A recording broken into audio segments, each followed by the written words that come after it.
John Kerry.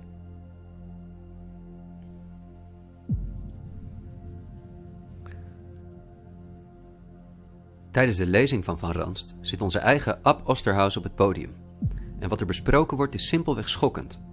Van Ranst legt namelijk uit hoe hij de Belgische bevolking voor de gek heeft gehouden tijdens de Mexicaanse griep, door middel van angstzaaierij, uit context geplaatste sterftecijfers en mediamanipulatie. Hij vertelt lachend hoe het hem op deze manier gelukt is om het vaccin voor de Mexicaanse griep, wat geproduceerd werd door de farmaceutische bedrijven waar hij destijds voor werkte, op te dringen aan de angstige Belgische bevolking. To tell you about my experiences being the crisis manager, the flu commissioner for Belgium and highlighting the communication aspects there. And then you have one opportunity to do it right. I mean, day one is so important. In day one, you start your communication with the press, with the people, and you have to do it right. I mean, you have to go for one voice, one message. In Belgium, they chose to appoint a non-politician to do that. I mean, I have no party affiliations, and that makes things a little bit, at that time at least, a little bit easier, because you're not attacked politically, majority, minority.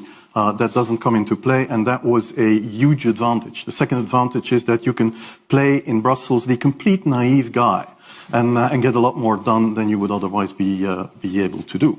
You have to be omnipresent that first day or the first days, so that you attract the media attention. You make an agreement with them that you will tell them all, and if they call, you will pick up the phone. When you do that, then you can profit from these early days to get complete carpet coverage of the field, and they're not going to search for alternative voices there. And if you do that, that makes things a lot easier. And then you have to say, okay, well, we will have H1N1 deaths. Of course, that would be unavoidable. I used there Sir Donaldson's quote, where he said that in the UK, by the peak of the epidemic, 40 people would die per day at the end of the summer. So 62 at that time million people in UK, 40 deaths a day. I worked it out for Belgium. That would be 7 deaths a day at the peak of the epidemic. I used that in the media. 7 Belgian flu deaths per day at the peak of the epidemic would be realistic. That is true in every year, even interpandemically. That is very, very conservative. However, talking about fatalities is important, because when you say that, people say, wow, what do you mean? People die because of influenza? And that was a necessary step to take. And then, of course, a couple of days later, you had the first H1N1 death in the country, and the scene was set and it was already talked about. And then you had to pick who is going to be vaccinated first.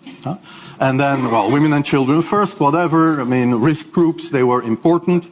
And then I misused the fact that the top football soccer clubs in Belgium inappropriately and against all agreements vaccinated they made their soccer players priority people. So I said I can use that, because if the population really believes that this vaccine is so desirable that even the soccer players would be dishonest to get their vaccine, I said, okay, I can play with that. So I made a big fuss about this. This is Van Ranst is raving mad,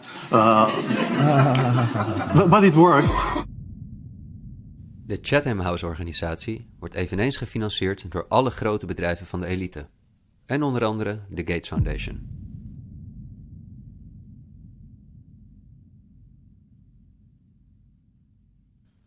We zouden uren kunnen praten over het coronavirus, dat een overlevingspercentage van 99,98% heeft. En over de onbegrijpelijke maatregelen die onze samenleving verwoesten. Miljoenen ondernemers broodloos hebben gemaakt.